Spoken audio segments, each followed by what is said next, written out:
was appointed Judge Administrator of the Supreme Bench, which is now the Circuit Open, Court. it's open.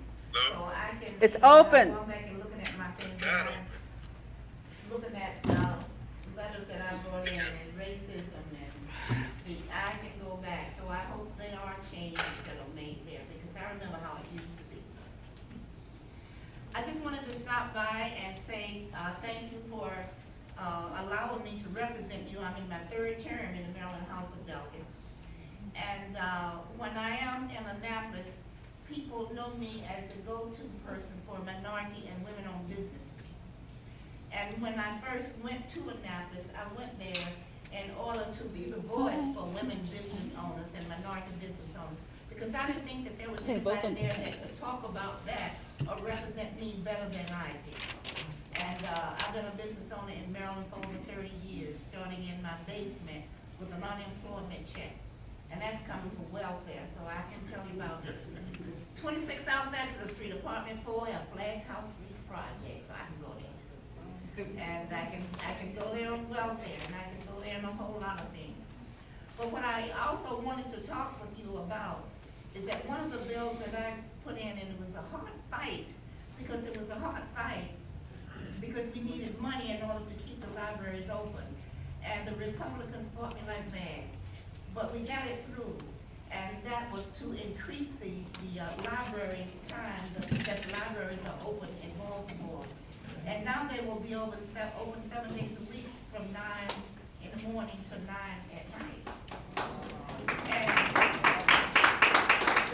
after what happened last year, you know, the unrest, you actually do need some place for people to go, for these young people to go. And they weren't thugs.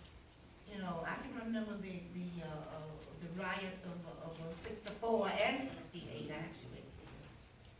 And another bill, you know, that I did work on and it didn't get passed, but what I want people to understand, a lot of times when we put bills in, because I put in 24 bills and I knew all 24 were not going to pass.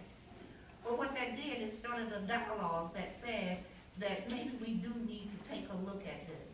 Because one of the bills, and I have a problem with, there is a senior citizen building, and when you have people coming from jail and moving into senior citizen building on the same floor next door to where they live, and there is no guard or anyone on that floor to protect the most vulnerable person.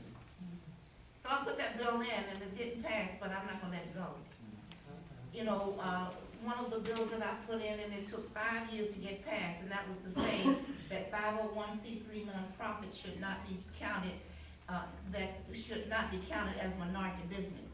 Because stay in your lane, there's money out there for 501c3 nonprofits, there's money out there for minorities. So that freed up over $800 million for minority businesses. But it took almost 6 years for me to get that bill through. And that's what I'm saying. Because the bill is put in, it may not pass this year, but it will pass if the sponsor keeps working on it. But what I would like for you to do, is when we put in bills, for It should be example, two, yeah. liquor store bill, that was my bill, that says that the stores next to the school should not open before children go to school in Park Heights. But it took so long for me to get bills through because Koreans came out in droves to fight me on that bill, as though they were the only ones that operated liquor stores. So when we put bills out, I'm just asking for your support. And I know a lot of times that you cannot come to Annapolis, but that's okay. As long as you inundate us with letters, send in letters, telephone calls, just have your support. Because I got your back, and I know you got mine. So I just wanted to come and on May 3rd, the four of us, Catherine Pugh,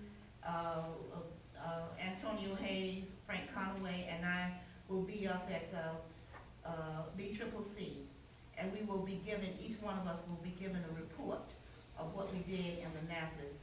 So that's on May 3rd at 6 o'clock and we do that every year. We report back to you what it is that we've done for you in Annapolis.